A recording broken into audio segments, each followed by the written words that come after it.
Bonjour, donc voici la dernière vidéo qui explique comment générer un diagramme Gantt dans Excel pour notre toujours le même exercice là, qui était la planification du projet de réaménagement de la cuisine.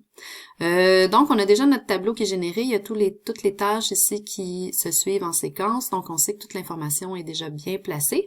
Là, ce qui reste à faire, si vous ouvrez le PDF là qu'on vous a envoyé, donc on a rajouté un peu plus d'informations, il y a un peu plus de couleurs, on peut voir le chemin critique, chaque tâche est aussi une couleur qui est associée à la ressource qui fait la tâche. Donc on va vous montrer un peu comment rajouter cette information-là.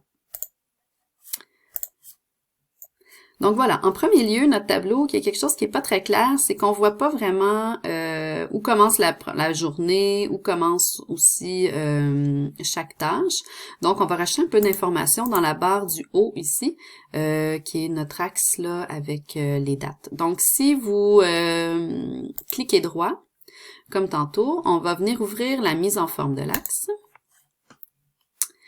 Et si vous allez dans graduation ici, donc on est dans l'option ici option d'axe sous graduation, vous avez donc les graduations, c'est ce qui touche tout ce qui est les petites lignes ici. Donc on a notre graduation principale qui sont les journées et on a les graduations secondaires qui sont chaque heure. Donc on va venir les faire dépasser, comme ça va être un peu plus facile de voir où commence chaque journée. Donc, on peut le faire juste pour le type principal. Le mieux, c'est de le faire, on clique ici sur « à l'extérieur ». Donc, voilà, vous pouvez voir, c'est un peu subtil, mais une petite ligne de graduation qui vient de se rajouter. On pourrait le faire aussi pour le type secondaire. Alors, allons-y, si on le fait, on met « à l'extérieur » et puis là, il y a des petites encoches supplémentaires là, qui viennent de se créer dans la partie du haut là, de notre graphique. Donc ça, c'est fait. Par la suite, on peut venir attribuer chaque tâche à la ressource. Donc pour faire ça, c'est un peu la même méthode que tantôt quand on est venu mettre en blanc les informations qu'on voulait pas conserver, là, qui était par exemple le moment de début ou même la date de début. Donc vous cliquez à l'intérieur d'une barre de tâches. Par contre, on peut venir isoler chacune des barres individuellement pour venir lui attribuer une couleur. Alors, pour faire ça, une fois qu'on clique sur la barre, on fait clic droit. Et là, dans Remplissage, vous pouvez venir changer la couleur. Donc là, on va venir enlever la céramique à la bonne ressource qui est Antoine. Alors, on va mettre ça à la couleur des tâches d'Antoine, qui est un petit bleu. Je vais continuer. Antoine travaille un peu plus que Dominique dans ce projet. On va lui donner toutes ses tâches. Il en reste une dernière. Voilà. Et on peut venir donner aussi la couleur à Dominique, qui était ici un orangé. Et puis, les deux autres tâches sans ressources, on peut les laisser en gris pour le séchage. Et puis, par la suite, pour ajouter d'autres informations, vous devez aller dans Insertion, Illustration. Et là, si vous allez dans Forme, il y a plein d'options qui s'ouvrent là pour venir ajouter des formes, des rectangles, des flèches, etc. à l'intérieur du tableau. Donc, on va venir prendre des lignes ici, puis on va venir souligner un peu le début de la journée, de chaque journée de travail. Comme ça, ça va rendre notre graphique un peu plus clair. Donc, je vais venir ajouter ici une ligne verticale. Si vous voulez pas que votre curseur aille de tous les côtés. Là. Donc, c'est assez standard dans tous les logiciels de dessin. Là, si vous pèsez sur Shift, ça vous maintient toujours une ligne droite. Donc, on va venir ajouter ici une ligne. Par contre, elle n'a pas nécessairement la bonne couleur. Donc, vous avez des options déjà ici en haut, déjà créées pour vous, si vous voulez les utiliser. Donc, on va prendre une barre un petit peu plus épaisse. Puis, on va venir ajouter l'heure de début qui est de la journée qui est de 8 heures. Donc, on va le mettre un petit peu plus petit. Et puis, si on veut pas avoir... si on veut que le contour soit transparent, donc c'est un peu toujours la même chose aussi dans plusieurs logiciels. Si vous cliquez droit dans le fond de la case, pardon, on va cliquer droit. C'est un peu petit, j'ai de la misère. Dans remplissage, vous pouvez mettre aucun remplissage, donc il va être transparent. Puis on a déjà, je crois, aucun sans contour. Donc, on vient rajouter ici le 8 heures. Donc, on peut rajouter ça pour chacune de nos journées. Donc, on peut faire faire copier-coller. Donc ensuite, quand on commence le 7, c'est un peu difficile de se mettre directement dessus. Il faudrait que je zoome un peu mieux, mais en tout cas, vous comprenez le principe. Et encore une fois, pour la dernière journée.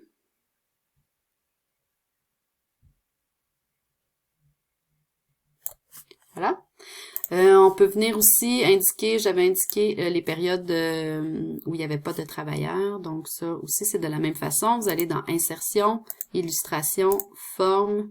Je vais rajouter à ce moment-là un rectangle. Donc pour les moments où il n'y a personne qui travaille. Donc ça nous indique un peu si jamais on veut optimiser notre projet.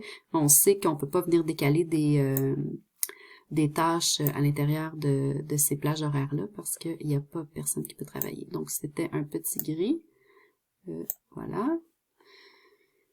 Donc, clic droit encore, remplissage, on peut lui prendre une petite couleur, puis on va mettre sans contour. Donc, voilà, on peut faire ça pour tous les moments où il n'y a pas de travailleurs. Donc, je crois que ça continue aussi à partir de 10 heures. Jusqu'au matin. Donc, en tout cas, vous comprenez, on continue, on rajoute comme ça des rectangles de couleurs à tous les moments où il n'y a pas de travailleurs. Si vous voulez plus d'options pour modifier vos images, là, vos dessins, quand on fait clic droit ici, on a certaines options, mais on n'en a pas tant que ça. Donc là, comme par exemple, je voudrais pouvoir mettre une transparence dans mon rectangle. Je ne sais pas s'il y a un autre moyen, mais si je clique dans mon tableau principal, je fais clic droit, puis je vais dans format de la zone de graphique.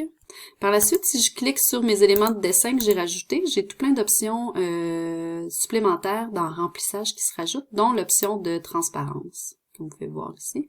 Fait que je peux venir attribuer une certaine transparence à mes rectangles, ce qui fait que c'est un petit peu plus esthétique. On pourrait rajouter des dégradés, en tout cas tout plein d'options supplémentaires. Donc, vous pouvez copier-coller aussi par la suite, là, une fois que vous avez quelque chose qui vous convient. Donc, je vais juste venir faire le 7 avril ici, puis je vous montrerai pas tout, là, parce que ça va être un peu trop long. Mais voilà comment créer des rectangles. Puis finalement, il nous resterait juste à venir insérer notre ligne de chemin critique, là. Donc, pour ce projet-là, c'est assez simple, parce que toutes nos tâches sont en séquence, donc tout fait partie pas mal du même chemin critique. Alors, c'est de la même façon, on va dans Forme et on va dans Forme libre ici. Donc, ça vous permet de venir rajouter une ligne. Là, encore une fois, si vous pesez sur Shift, vous allez avoir des belles lignes à angle droit. Donc, on fait comme ça tout le projet jusqu'à la fin des tâches, de toutes nos tâches. Donc, c'est pas tout à fait parfait, là, mais c'est pas grave. Donc, voilà. Puis, encore une fois, si vous voulez plus d'options, quand on ouvre format de la zone de graphique, si on vient cliquer sur notre ligne ici, on a toutes sortes, tout plein d'options qu'on peut venir travailler ici. Donc, au niveau de la couleur, je vais la mettre en rouge. Je peux augmenter sa largeur aussi si je veux qu'elle soit plus visible, par exemple. Puis, je peux aussi venir ajouter à la fin une flèche. Donc, nous, on la veut à la finale et non pas au début. Puis, vous pouvez choisir le type de flèche que vous voulez rajouter. Donc, on va rajouter une flèche comme ça ici. Donc, voilà. Alors, comme ça, vous avez maintenant un diagramme avec le chemin critique, avec les tâches attribuées à chaque ressource. On peut aussi indiquer les moments où il n'y a pas de travailleurs et certains éléments marquants dans la journée. Par exemple, le début des travaux à 8 heures. On pourrait indiquer aussi la fin des travaux ou l'arrivée d'une ressource, la fin d'une ressource. Donc, libre à vous de rajouter un peu plus d'informations.